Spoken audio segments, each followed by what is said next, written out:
Let me grab your attention right from the start, because if you care about real soil health, not bottled fixes or quick-hit fertilizers, this is something you need to hear. Most gardeners are trying to grow better plants while completely ignoring the engine underneath them.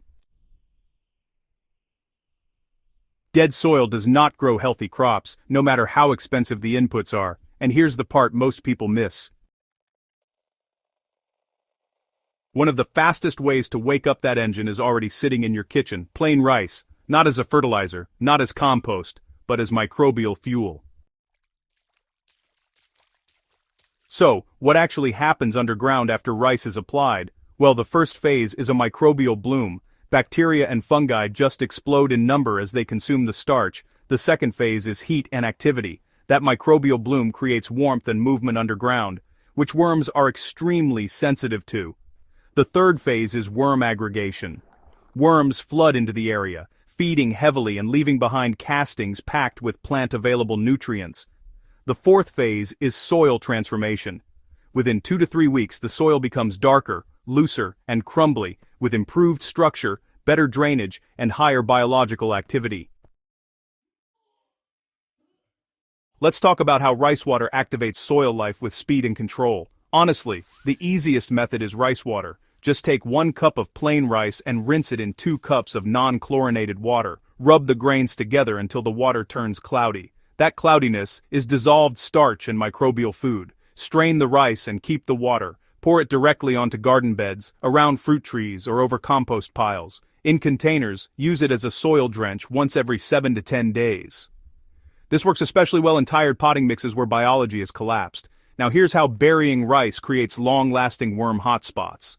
For deeper activation, use rice directly in the soil. Leftover cooked rice works, or soaked uncooked rice, if that's what you have. Mix a small handful with compost, leaf mold, or aged manure.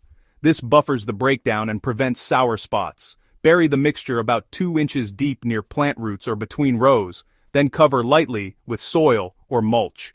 Within 5 to 7 days, fungal threads form and worm tunnels appear around the area. Here's why moderation matters more than quantity. Rice is powerful. Too much creates anaerobic conditions and attracts pests. A small handful per square meter is enough. You're not feeding the soil, you're igniting it. Think spark, not bonfire. When used sparingly, rice creates a biological surge without upsetting balance. For maximum payoff, you can stack this trick with mulch. Apply rice water or buried rice just before adding fresh mulch or leaf litter. The microbes fueled by the rice immediately begin breaking down that organic layer.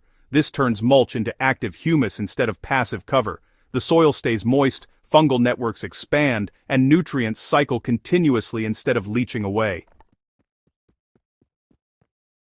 So, what should you expect to see within 30 days? Worm castings appear on the surface, soil darkens and becomes spongy, mulch breaks down faster, roots penetrate deeper, plants green up without additional fertilizer, pest pressure drops because healthier plants resist damage better.